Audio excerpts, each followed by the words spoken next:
migosi ni Ubuntu ambassador se county Mataraka Nithi oseketo chenro mar choko omenda mago mag chulo fuai ne jok maogo fuai doho to onge kod nyalo mar chulo omenda go. Chenro migeno ni biro chakore dwe mar achiel higa manyien. Jakom riwruogno James Gitari owacho ni gibiro tiyo kanyakla gi apisas mag jela maya county no chakre higa manyien mondo giduok kwan jogo modin negi e ode ang'ech nikech rem chula fuai. Kano weseche manotimo limbe mar Christmas e jela machuka GK Kathwani jagoro mar riwruogno John Munene okwa oganda mondo rwak jojela go e kindgi maonge akwede mora mora.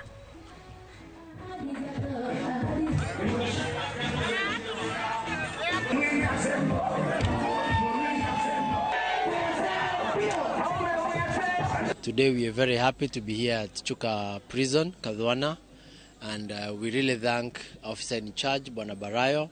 Today we are here to celebrate with the prisoners, and it's good, it's important that we remember them during these moments of festivities. And most importantly, we are rolling out a program where we will be looking out through the advice of the prisoner in charge and the probation officer on those prisoners or those inmates who have less sentences and who have less fines, so that coming January we shall be trying so much to see that we can pay for them and they can be released. The event was a success and we thank God for that.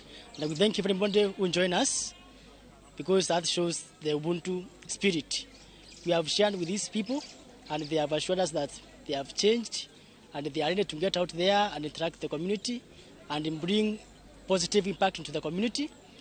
And as a result of that, we request the community, once these people